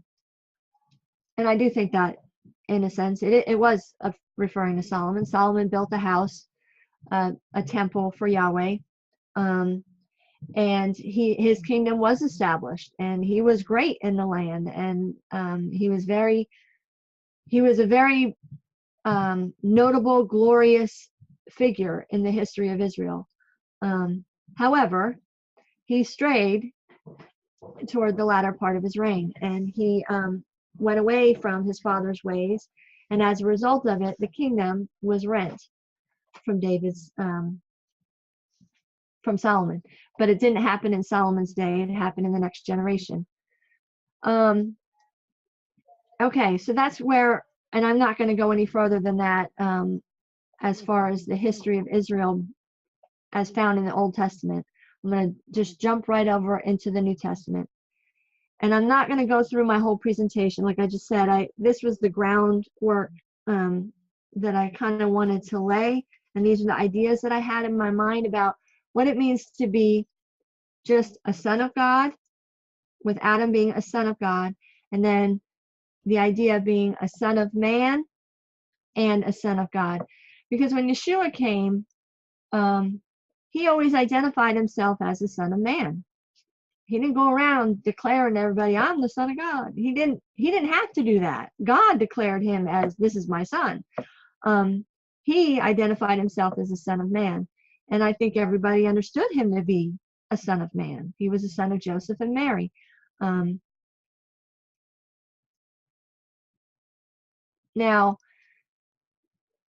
all right, what time is it? Do I have anybody left with me? 1:38. I think okay. I'm here. Okay, sorry guys if I'm. No, I know my husband's probably like. you're good. I'm just hiding because I'm eating. So. Okay. I did have one comment from something earlier. Are you allowing comments now? Go ahead, Steve. All right. When it talked Go ahead. about the son of man, the seed of the woman crushing the head of the serpent that you were talking about, I definitely think that is the Messiah, but not in the way that everybody says it is. It's it's giving dominion. Am I going somewhere I shouldn't go? Carrie? No, I don't want to jump ahead again. No, I might have already said it though when you walked out of the room, but go ahead. You said it was about the dominion of man over on the land. Go ahead, you say your thoughts. Say your thoughts. It's talking about giving dominion to mankind on the land over the seed of the serpent. And yes, Yeshua fulfilled that, but he did it through Abraham and David, not through some God-man thing. So I think that's a very important part of Scripture, but nobody really handles it that well that I've seen. They try to make it something it's not. It's not about the woman having a son without a man. That just jumped out at me. I wanted to say that the sons of God have a very powerful dominion. That's one of the key aspects of a son, walking in the authority of his father. And if there's more than just the Messiah, if that's to be us, then we'll start to look like he did, like he said we would. This is an important idea that I don't think gets brought to the forefront that often. Because I don't see the strength right now. I don't see the sons of God conquering over death and so forth like we should be. Anyway, that's a whole nother thing. Ty, I didn't understand what you said when you said that Yeshua crushed the head of Satan through Abraham and Moses. Through being a son of David and a son of Abraham, the promise. The son of man. He's a fulfillment of these covenants through man. He's a son of man. He's that line. He is the line of man, not some special other thing. But he is a special other thing, but not the way people are trying to say that. Right. It's kind of hard to distinguish it all out. It really matters how you look at it. Go ahead, Carrie. Sorry. Yeah, that's the big reason why I have been talking for the last about this is that, am I on? my screen just, okay. Is to establish what a son of God alone, just to be called a son of God, period. What that is, that would be Adam. Adam was a son of God. As Kelly brought up, there were other sons of God. I believe they were different sons of God than sons of man who are identified as sons of God. I think the ones in Genesis 6 are referring to other sons of God that dwell in the heavens, and they came down and mated with the daughters of men, and that's what brought on Nephilim. Okay, so By saying daughters of men, does that mean that they are human. not following God as well? Could they be called daughters of God if they were like really following him, obeying Yeah. him?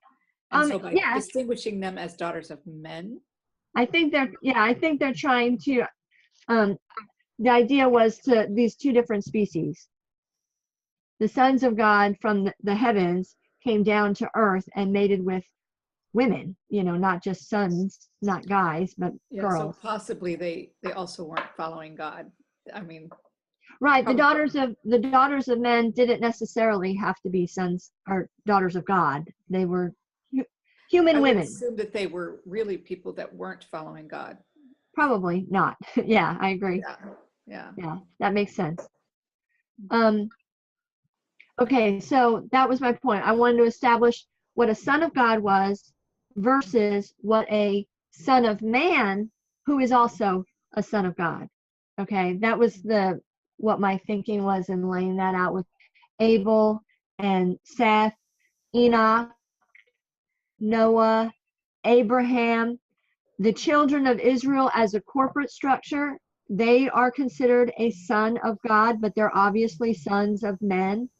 And then of Israel, you have a head, which is the anointed one, which was anointed to be ruler over Israel. He was identified as a son individually over the whole body of Israel as a collective unit, identified as being the son. Okay. We see that, I think, in the Old Testament. Go ahead, Ty. I have a question along these lines, but I want to go back earlier to Cain and Seth and all that. Do you think Seth was a son of God or just Yes. a son of man? You think Seth was a son of God? No, I think Seth was a son of man and a son of God. Yes. And I think the idea of being a son of God as a son of man means to be made not only in the image of God, because I think we are all made in the image of God, in that we all have the ability. The idea was we were all be eternal beings. But death came into the picture as a result of Adam's sin, and we became mortal in the sense that, not that we became mortal, we were mortal, but we now we're going to experience death as a consequence of that sin. But so we're all made in the image of God. We've all been given a spirit, and we all have the ability to have eternal life. But are we all in the likeness of God? And that is what determines whether or not we are a son, stay a son, are declared to be a son, are, all those things. I think it's all a matter of, are we obeying our Father? Are we doing what our Father said? And if we're not, we'll be cut off. I mean, I think that's what Torah teaches. Torah teaches the rebellious son gets cut off. Do you think Seth was born a son of God or became a son of God? I think initially they were started out as being a son of God naturally, because having been born of Adam. But as you develop, you determine who your daddy really is. Are you going to continue listening to the one who made you, or are you going to heed the word of the serpent, listen to the whisper, and go against the one who? And then now you've decided that no, I'm going with a different guy as my role model, my leader, who I'm going to listen to. And that's when you get cut off. So I think that they initially were probably more sons of God from early childhood, being raised up. We're in a different culture. This is not us. That's not the way it is now with us. So before the fall, the children born of. You mean before the flood?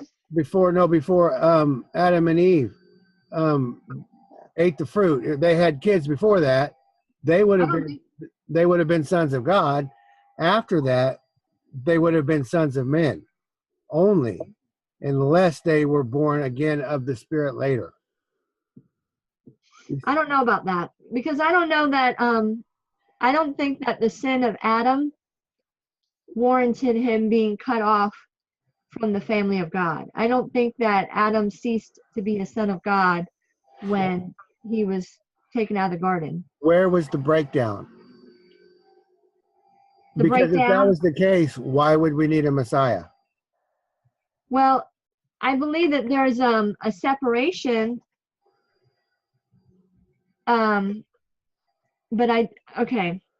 Sin separates man from God, but I don't think that it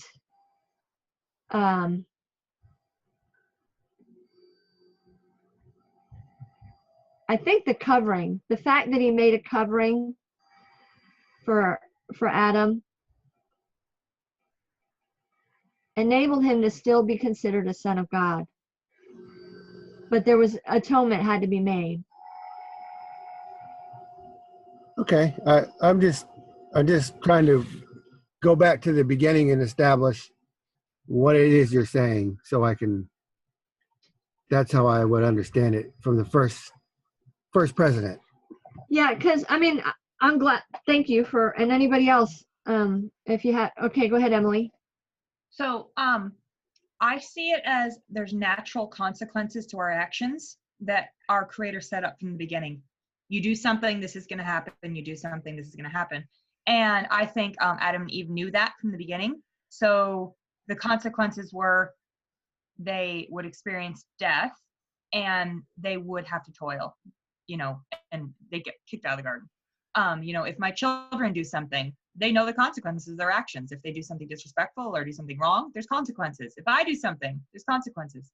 Look at David. There was consequences to his actions, to what he did. But I think our Creator knows our heart. It always goes back to a heart issue, because there's people who do wrong things over and over and over again on purpose. God's gonna go, dude, you don't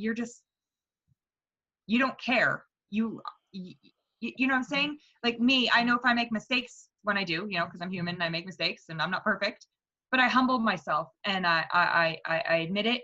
And my Creator knows my heart. He's known my heart since I was a very little girl, and it's always been after him. And I see the heart of my children, and they make mistakes and they do wrong things, but I see their hearts, and I see that they really do want to be good. They really do want to be respectful. They really want to obey, but they get caught up or they get emotional or going through something, and so they don't obey, but there's still consequences for it. So I don't know if that adds anything to it, but that's kind of how I was thinking about this whole thing. Go ahead, Kelly. I just wanted to know, I mean, I kind of agree with what you're saying there, Emily. The covering you're saying is when they realized that they were naked, and what you thought that was, and then how did they make atonement? I just had those two questions. Well, I want to be careful how I answer that, because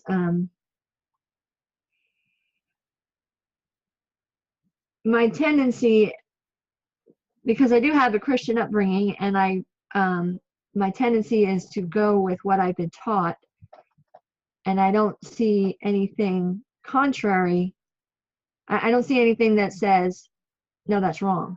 So that's why I think that atonement needed to be made to cover the sin. But it was a temporary atonement. It wasn't a permanent thing. But what was the atonement?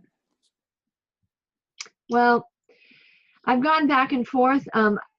I tend to think that the garment of skin that was made was actually it was probably a slaughter of an animal, and it was an animal hide that was used to cover them. They tried to cover themselves with vegetation, leaves or fig leaves or whatever, but that didn't include any shedding of blood. And I think the father was pointing out, or that this may have been a precursor or a foreshadow of, you know, atonement needs to be made, blood needs to be shed, life needs to be spent for this act that has taken place. So this is a temporary or a foreshadowing of it. But just because there was atonement doesn't mean they got out of the, like what Emily's saying, the consequence. There was a consequence for their action, and that consequence was you're going to die. And I think that death was, I'm taking you away from the tree of life, and that was the consequence. Now, I don't think that was saying, I'm cutting you off and you're not my child anymore. I don't, you know, like with our children, if they disobey, you know, okay, you lose this privilege, or you're not going to be able to do what you want here, but I'm not kicking you to the curb, you know. Go ahead, Emily. What do you think? Just kind of throwing out an idea. I've been researching the firstborn sacrifices, the atonement for the firstborn. I've been researching that a lot because I think it's a lot more prevalent in scripture than people realize. I was researching it from Passover when they came out of Egypt, and it talks about it there. And it's a very, very prominent theme throughout scripture is the firstborn sacrifice, redeeming the firstborn. What if Adam being the firstborn of man, that's one of that is one of the punishments of disobedience. The firstborn has to be redeemed with blood, with shedding of blood. And what if those skins were the redemption for the firstborn? Just throwing that out there. Mm-hmm. You know, something I found too, in Leviticus 1:1, that opening chapter, it talks about the whole burnt offering, or the olah, and in it actually says it's an offering that's made that is willing. You willingly make it. It's not like you have to make it when you sin. It's just a willing offering that you made, and it makes atonement for you. It says that it makes atonement for you. And I always think of Abraham and Isaac as being a model of what it means to offer a whole burnt offering. To offer it is being in the position of Abraham and offering your only, you know, your beloved son, unique son, and then also being in the position of being that whole burnt offering, of Isaac's position of willing to lay down your life. I mean, do total devotion to Yahweh. Not that we should be laying ourselves down on an altar anywhere, but it's the idea of living our lives fully devoted to him is a whole burnt offering. And in doing that, in the living, maybe we're making atonement for ourselves. I don't know. I mean, that's how I see Yeshua. When they talk about Yeshua being an offering, I believe that he was a high priest, and just looking at the imagery, it's all very not clear. It's not like crystal clear. This is a cookie cutter. This is exactly the way it is, but a lot of foreshadowing and elements that we can kind of pick up on. So yeah, I wasn't planning on talking about the. I mean, I'm okay with it. The covering there in the garden, but I do think that the sins are different. The sin of Cain is different than the sin of Adam. Adam did not commit a sin that he disobeyed God, yes, and I'm not belittling that in the least, but I think that the picture that we see with Cain hating his brother, murdering, killing, because you see that theme running through. I mean, it's mentioned later in the New Testament, and he heeded the word of the serpent. And I think that, anyway, these are questions. I guess one of the reasons why I'm bringing this up this week is I'm trying to get clarity on it. I know in discussions I've had with Ty, I mean, when do you become a son of God? When does a son of man is considered a son of God? When Israel, they were still in Egypt, and Yahweh identified him as a son of God. They came through the water. They were, I guess you might say baptized. I don't know. They came through the water. They came through the Red Sea. They were delivered, redeemed, came into the wilderness, and were instructed in how to live. They kept messing up, but then they got disciplined and so forth. And I look at the example of Yeshua. He was declared to be a son at his water baptism, and then he went through the wilderness and was tested. I don't know, I'm just trying to, and then the fact that he was raised from the dead, I think Paul refers to that as being a declaration that he was a son of God, having been raised up from the dead.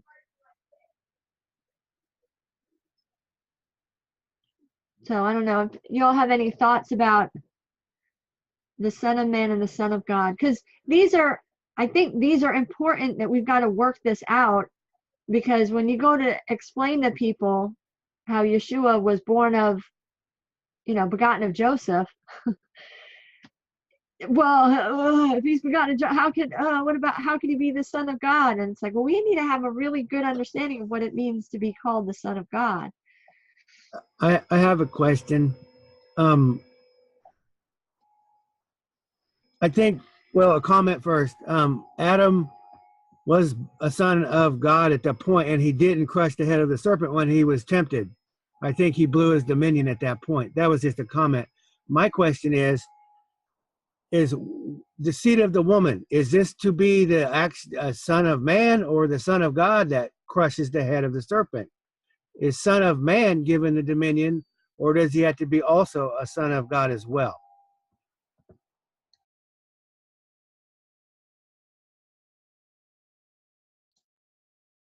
I would think he would have to be both, the Son of Man and the Son of God, because I don't understand how a son of man could crush the head of the serpent if he's not the Son of God. Have you looked at the text to see how it supports that idea or not? Which text? Like the Samaritan and the Septuagint and all. Have you really looked at that? Or what, at Genesis 3:15, the curse, you mean? Yeah, I think it's important to establish if a son of man alone could do that, or if he has to be a son of God as well. No, I think that, well,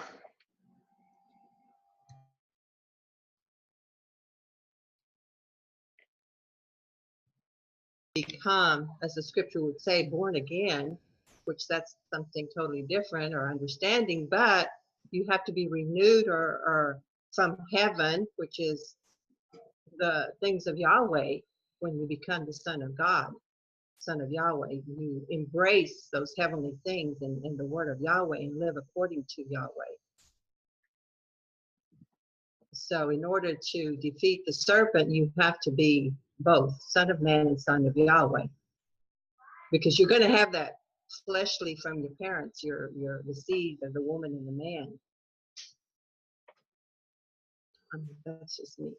The reason I'm looking at this is I'm just wondering why we don't see the power of the Messiah, like overcoming the lame walking and the dead rising, sickness being blind seeing, and all this kind of thing. I wonder if the sons of God have to be revealed first. yeah, I could see that, because I think we're still learning. I think we're still walking, trying to be led by the Spirit. I mean, Because I think if we look at the idea of what we've been looking at Hebrews, I think we should be expecting, like Caleb and Joshua, to just go in and conquer. I think we should have that attitude, because our Father is that mighty. And I mean, we have to approach it in faith, because we don't certainly see the legitimate works of holy people doing these things. We may see some false signs and wonders, but do we see really truly holy people doing this? And when will we? Doing what? Going in and conquering. Conquering what? The giants: sickness, death, disease, blindness, crippled, wearing glasses. All. Yeah, I mean, this is what it means to be a son of the Most High. To be able to conquer these things, I think. I mean, I think that you're looking at what a son of the Most High would look like, and this is, to me, what it would be. Not just who is what, but what does it mean to us, and who are we? Who am I? I mean, I think we have what we need. We have the Spirit. We have the example of the Messiah, son of Abraham, son of David. So I'm just taking these ideas you're presenting and trying to see how they apply. That's what, to me, for my walk, for my life. Do you think, Ty, that we do have the ability to conquer a lot of those things, what you mentioned, death, and I mean, not death, sickness. And Why not death? Elijah did it. Elijah was. But he still died. Oh, the death of Elijah. We're all going to die. Okay. I mean, he raised someone from the dead, but anyway, it's sort of like we're going back to the land, going back to, to so many things that bring health, and realizing that if we do these things according to God's plan from the very beginning, then many of those things will be conquered. Not like just saying, oh, rise up and walk. It's more a process of life, and life that we bring to our children so that they won't be crippled, so they won't have cancer, so they won't have all these things, because we're living in the way that we should be.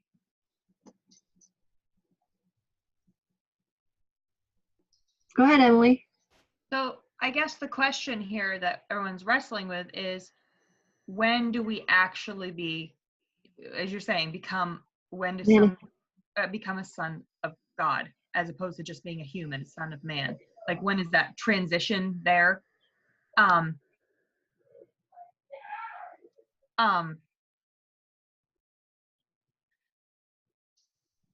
lost my train of thought. It's something I've been studying for a while. I've been studying the redemption of the firstborn. I've been studying Passover, and how I believe Passover is a lot more important than people realize. Because when Yah took everyone out of Egypt, they performed the Passover, right? And then they walked through water. And I believe it's all symbolic of certain things, but I believe that there's a good chance it's more than symbolic, because there's some very distinctive wording in Exodus 12 that talks about being a stranger and then how to become a native in the land and what that means. Becoming. Have you heard this, Emily, about painting the blood on the doors, like coming, like a birth, like that's being born? When they come through the door, they had to stay in the house, painting the blood on the door. When they come I think out, I have it's like heard a that a birth. while back. You heard of that? All right, we have the Feast for Reasons, and we can, talk about calendar all day long, that kind of stuff. We've all been there. So, I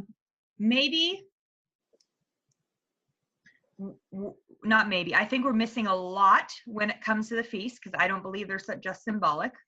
That's my humble opinion. And perhaps that is why we aren't where we need to be today, is because we can't keep the feast properly. And I'm not talking about sacrifices in the sacrificial system, because I have my opinions on that too. But the Passover wasn't a sacrifice. It was a slaughtering, and they ate of it. If it had been a sacrifice, they wouldn't have done it. The priest would have done it, and they wouldn't have eaten of it. the priests, it would have been all given over to the priesthood. So I believe it's different. I think there's a lot more here, and I think it goes along with this whole thing about being a native and being a stranger and coming into the land, coming into our Creator's family, kingdom, whatever we want to call it. I don't know. I just personally think there's a lot more there. I've been studying for a while, and I don't want to put some of the ideas that I've possibly might be firm on, not firm, just things, some conclusions I might have come up with yet, because I'm still studying and I'm still not sure about a lot of things. But the whole stranger, sojourner, that wording's all throughout scriptures. So why would a stranger and a sojourner, and it's supposed to be the same Torah for everybody. There's one Torah for all, whether you're a native born or a stranger, or, and that wording's all throughout scripture as well. And that has to do with, it all goes hand in hand. It all, it's not separate from each other. It all works together with belief and obedience and all that kind of stuff. So I think it's related heavily. And I think there's just a good chance I don't know, I guess, yeah. I could say a lot more, but I'm not quite sure about some ideas yet. I'm still muddling it through. Ricky and Martha, do you guys have anything you want to say? Well, I mean, you just- don't have to. Go ahead. I think a couple of things that when we go back to and look at what transpired there when Adam and Eve when they transgressed or when they fell. Just kind of thinking about some things, and we've kind of been looking and reading some things, but in that line of thought, nothing surprised God himself. He created everything to be as it is, and everything was laid out there for Adam and Eve. And then when you call him the whisperer comes in and whispers to Eve, says, if you take from this fruit, this tree, you will become like God, knowing good and evil. And up until that time, they didn't know what evil was. And because of that, they were there in the garden, and everything was lined out and laid out for them. Everything was perfect, okay, in the garden. But in order for God to be able to help us understand who we are, if all we ever saw is good, and we had no concept of evil, and because even God and there was that tree that was there, the good and evil. Why was it there? That was the other side of the balance. That's the other side of the other half of it.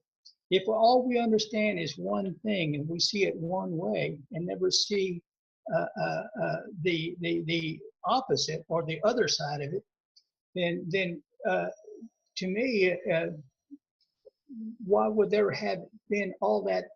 Why would that have been there from the very beginning? That possibility of Adam and Eve transgressing.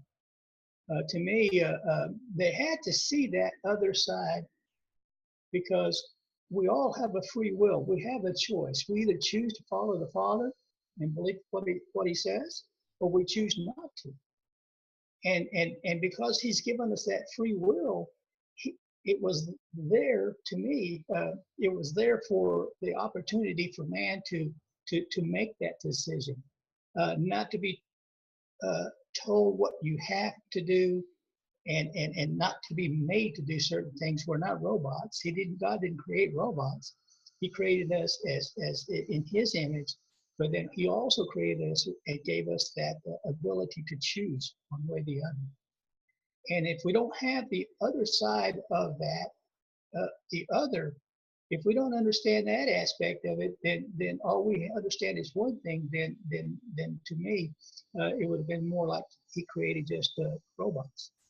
But the fall, to me, enlightened and opened the eyes to, hey, there are these two sides. There are these two things, and that's what helps complete us to understand that unless you know what evil is, how do you know what evil is unless you see it? What do you know? How do you know what sin is unless you step out in it?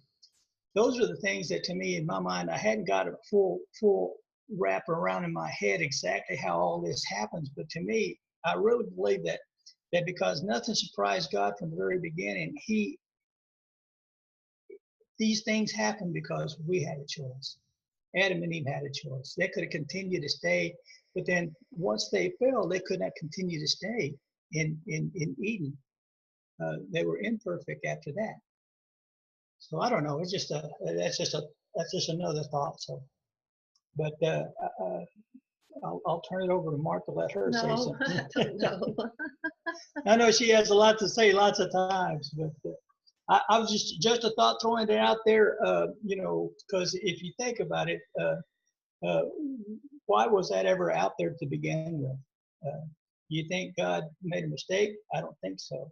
I think God had established what he established and how he established everything. There was and is, and there still is an order to that. But that being said, we make that choice. We make that commitment. We make that decision whether or not to follow the Lord and to do as he says. And again, it goes right back to what Emily said about consequences. Yeah, there are consequences regardless of how we do what we do. They're good or they're negative, but there's always consequences. And the consequences that are there and not only affect us, but as individuals, but they affect everyone else around us. And we'd be surprised how many more people that it actually affects, or we affect, just by what we do and what we say. So anyway, I'll shut up. I think you're right, Ricky, about the reason the tree was there is so we wouldn't be robots. We would have the right to choose. But I think the fact that it was there, it demonstrates what we hear in Scripture, that obedience is better than sacrifice. If you love your Father, you obey him. If we would have simply obeyed all the while, there would have been no need for sacrifice. So, Exactly. we respond to what we understand of having that choice now that we see good and evil. Before, we weren't intended to have to discern that. We weren't intended to discern that. We were just intended to obey our Father and live in the dominion he gave us and enjoy the gifts he gave us. And it was blown for us. But what we do now is we choose to obey as best we can understand, and that's pleasing. That's demonstrating love to our Father. So, do we really need sacrifices? I mean, it's a question. And when you say sacrifices, what do you mean by that as far as now in our time? Yeah, well, what everybody says to that, what does everybody consider that to be? Just the general understanding of what it is. I think the whole idea of sacrifices is that it's us. We fully offer ourselves as we are the altar. We are the living stones, part of the real altar. We sacrifice ourselves. I think Abraham fully understood that, and Isaac. And I think they expected that Isaac would come back to life. I think it's always been about us. I think the whole object lesson of the first and second temple, the tent of meeting, all of that, it was about we are supposed to be that. So that's a whole nother discussion. But the Levites are gone for a reason. And Emily's talking about keeping the feast. I think we have a new way of doing it. I don't think there's no Levites, there's no temple. What do we do now? I want to keep the feast. I want to obey, but how? I was referring specifically to Passover, because Passover, when it talks about it, when they came out of Egypt, it wasn't kept with a priest system. And I believe there might be possibly some references to it being kept before, in scriptures before they go into before they're in Egypt. So there might be a couple references. I have to restudy it out. I studied it a long time ago, that part. But I'm speaking specifically about Passover. It's the first feast of the year. It's not a day, it's an event. So I think I've been studying Passover for a little while. So I think Passover, I think it's specifically different because it's not done with the priest system. It's not done with priests. Everybody did it individually. So there's different instructions in scriptures for when you're in the land and when you're out of the land. So that's what I was specifically referring to.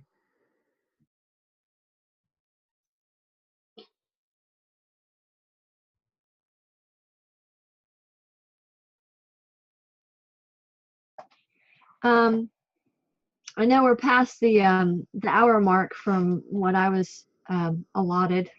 Sorry. I had some thoughts that I had wanted to get to, and that's fine. I can get to it next week. It's not a big deal. I don't know about how to answer your questions, Ty. I'm fine if we want to close out whatever the recording we have going on. We can close that out for